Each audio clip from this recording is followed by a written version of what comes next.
Hey y'all, what's going on? I don't know which recording this is. Maybe third, maybe fourth, maybe 20th, who knows? But it's September 28th, 2022 at 4:09. And I just want to say that this day in particular, I am feeling pretty good. Yesterday was really rough for me, and I've noticed there's times where I really just have to go through the motions and allow myself to be and sit with them, no matter how challenging and frustrating and annoying it is. We have to allow ourselves to sit with these uncomfortable feelings. We being me, talking about myself. I always want to force myself to be happy. I want to make sure I'm always feeling great. However, being positive and being optimistic and being happy are just different things, right?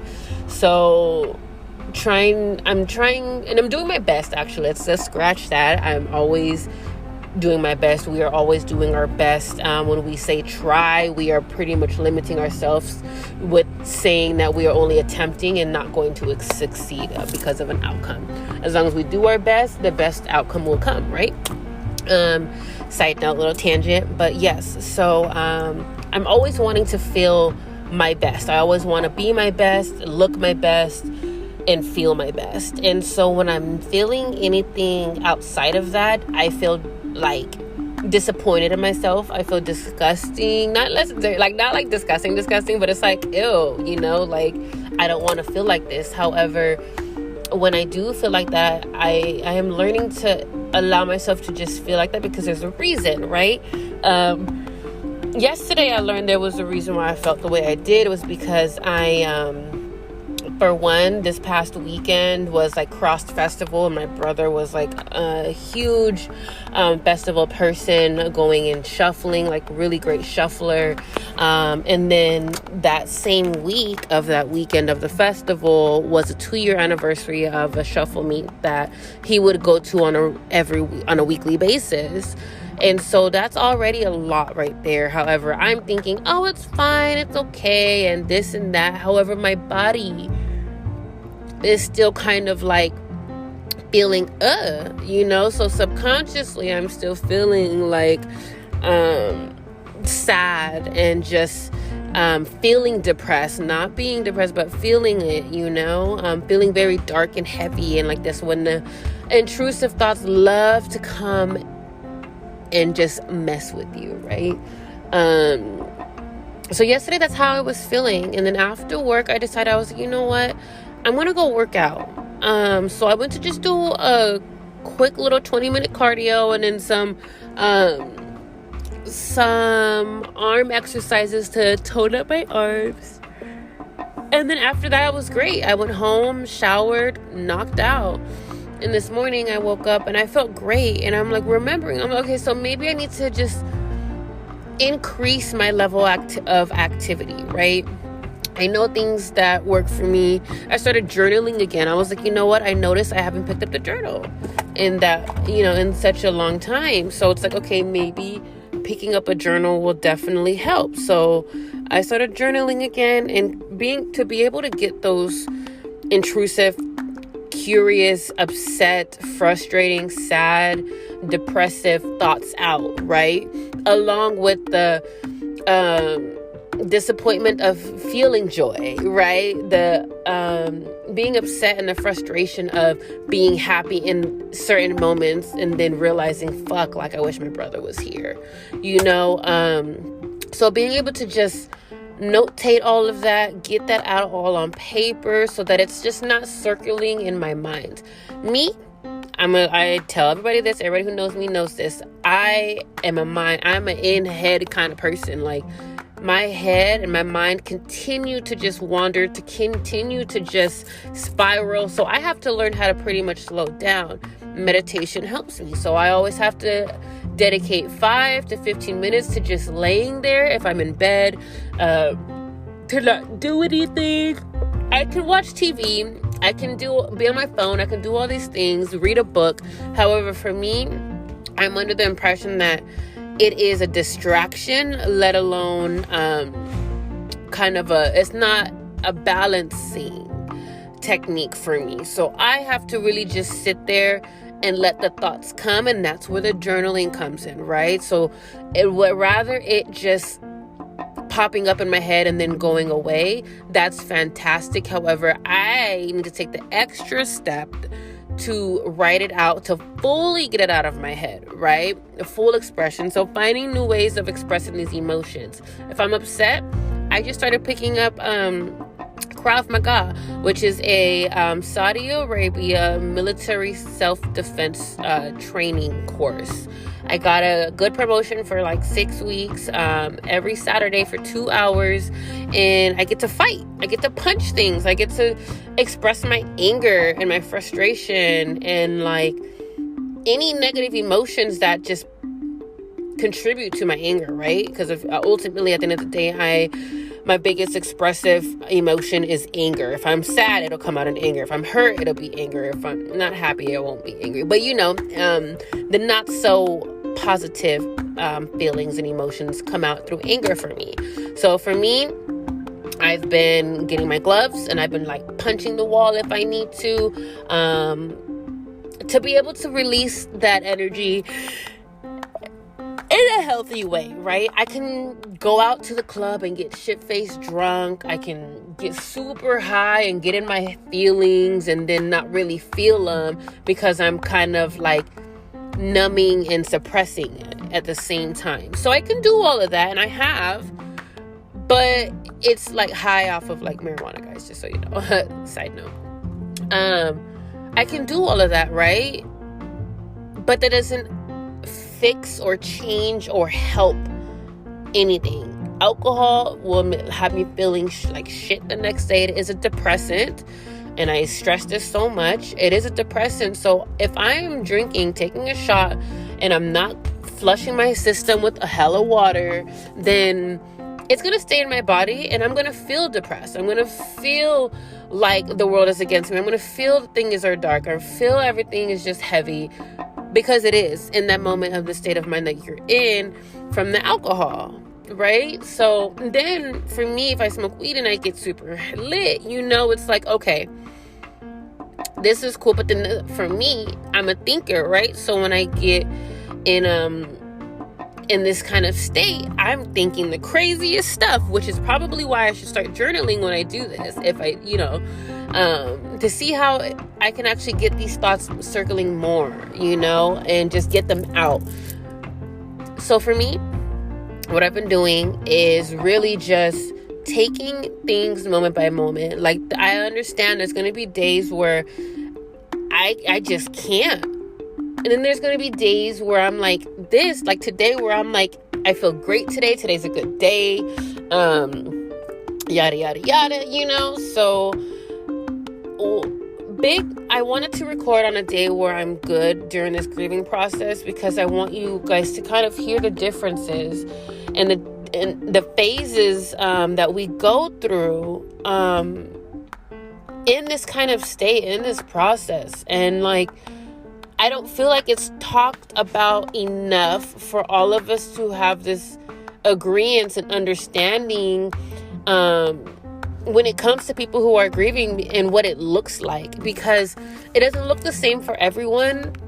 However, with as many people expressing and conversing about it as much as possible, will give people more of a different perspective on how to pinpoint when people are grieving, to how to see or tell or cues to listen for, things to hear when people are talking, words that don't sound too great, just to be able to understand that, for one, we all are going through something. We never know to what depths people are going through something, Example for me, people think I'm this cheery, and I am not think, people see that I'm this very cheery and excited and joyful and playful and childlike kind of person, and I have really great energy. However, they don't understand that I'm grieving and I lost my person, my favorite person in this world. And no offense to anybody who's listening and who, but so I think it's very important to be able to really just understand that there are different phases that are happening in the grieving process, in any process, and to allow yourself to feel whatever it is that you're feeling, and then release it and not sit in it. And if you have to sit in it, understand at that point that you are choosing to sit in it. And I was listening to a podcast episode from Londrell, and it's called Controlling Your Emotions. And I needed to hear that because I say these things, I write these things, I read these things, and I wholeheartedly believe these things. But this is a challenge where you have to put this stuff into action, right? We can say it, we can speak it, we can preach it, hear it, but it's no comparison into actually implementing it and doing it, right? Action. So allowing myself to make time to listen to things that will get me out of that kind of funk is very, very beneficial. And the one thing that he did mention was that we get to choose what emotions we're feeling, right? In the moment, it may not feel like we have a choice. Absolutely. For me, I can say 100%, like, no, I don't feel okay today. And I'm okay with that. Like, I can try to force and change. And that's another thing he said. We can choose to change, choose to be happy, choose to be sad, choose to be mad, all these things. However, when we choose to just misfire it somewhere else and be like, no, I'm not mad, blah, blah, blah, whatever, and not showing attention and bringing awareness to this feeling that we are feeling, it can lead into suppressing the emotion and the feeling and not healthily addressing it. So there's a lot of factors that come into play, right? However, we get to choose to be happy. We get to choose to be sad. And sometimes in my moments where I'm really, really sad, I allow myself to just be sad. And if it takes 3 to 4 hours or 24, as long as I'm allowing myself to feel it, that's a way for me to release it, right? People say, you need to cry. I used to cry all the time. People would tell me to stop crying. So for me, me unlearning to, I would say, to release the programming of me to stop crying is another thing on top of wanting to release emotions, right? So I'm practicing to, first of all, feel how I'm feeling, and that's okay. And then crying when I need to, and at the same time allowing myself or comforting myself to the point to where I can say, hey, Meela, it's okay to cry. You are okay to cry. So trying to put all of these into play for me to continue to prosper and to grow and to be okay, it's very challenging, So I just realized that as recording this, like I've been told not to cry or to stop crying from my exes or growing up because apparently cancers are crybabies, right? However, I cried a lot. Like when I got yelled at, I cried because I'm such a sensitive person. People don't understand that, first of all, sensitive and emotional are two different things, okay? I'm an emotional being and I'm a sensitive being. However, because I'm so sensitive, I feel the emotions 10 times more, and it's not my emotions, it's other people's emotions. So if someone's yelling at me and they're really, really fucking upset, I feel that they are upset. That's how sensitive I am to people's emotions. So that's why people get mixed up with the cancers. Another tangent, but I'm gonna just put y'all on game right now, okay? So when I got yelled at a lot, and when like something happened and I cried, like as a child, I was told to like stop crying, stop being a crybaby, blah blah blah blah blah. Pretty much in my subconscious, I learned to believe that crying is not okay.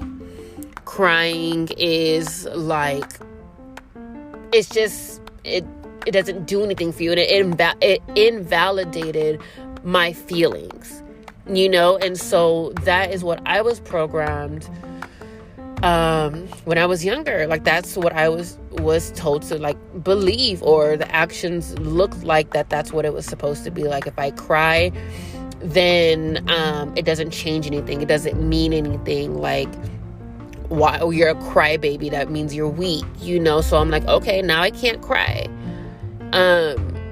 And now, because I'm so wired that way to like not cry, it's really hard in this grieving process, because now there's times where I see my pictures of my brother and I think about him, and then I feel it coming, and I know I feel it coming, but because then I misdirect it, and I misfire it somewhere else. Like, boom, nope, we're just gonna walk away.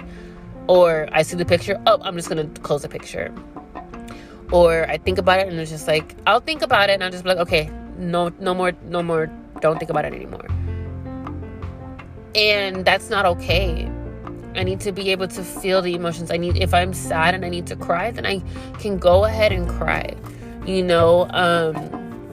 I know I have to, my therapist helped me with compartmentalizing, which dedicating a certain amount of time of thinking about him, allowing myself to just really honor him and speak with him and do all the things. And I try to do it every day for like, anytime I think about him, I'll just let myself just reminisce and love and enjoy the memories that we did have.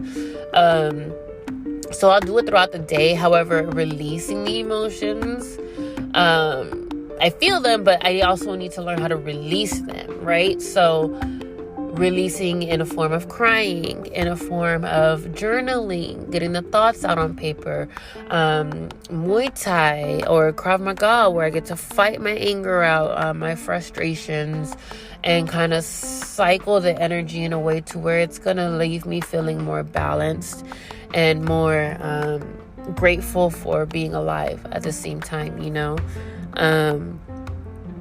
So that is my update on a day that I'm feeling pretty great, in a day where I understand what life is right now. I'm currently in the moment, just being very present and very honest with myself, patient, showing myself acceptance and nurturing and love, right? I have this past pattern where I would default to not self-harm, but self-destructive things. I'd go out, or I go get drinks, or I surround myself around people who aren't good for me, and it's just not a constructive and a healthy way of doing things, right? So I just wanted to kind of really just hop on here again and just kind of keep you updated on what I am going through and what it sounds like to be going through something like this from just my perspective. I'm reading books again, like I mentioned in the last recording I created, was that I'm reading books and I'm finding comfort and answers and ways to cope and grow through this grieving process. And it's definitely a challenge. No one said it would be easy. I'm saying it's hard because I know it's hard, and I'm just complaining about it because it's not something I accept, So I hope that I continue to just keep growing. And my words to just anyone who is listening who has ever lost someone before me, or you listen to this and you somehow you have recently lost someone, just know that you are not alone. There are people who have the ability to understand and offer condolences in a way to where it's very appreciative and very heartfelt, and understand to not get upset when people talk or don't talk about this loved one that you may have lost, because because I go through those emotions too. But to always just keep your mind right. Allow yourself to feel. Allow yourself to release. Do not sit in it. Do not sit in it. Work out. Run. Yell. Scream. Punch something. Hold a baby. Hold a puppy. Anything that makes you feel better, do it. Even if it's just for the time being. Just so that you can misdirect. I keep saying misdirect and misfire like it's a thing. Side note. But really do what you feel will help you do better and feel better throughout any process. Not just grieving, but the healing, the releasing of patterns, like any process you're going through. Allow yourself to do what you need to do to make you feel better. That it's going to be healthy and beneficial to you.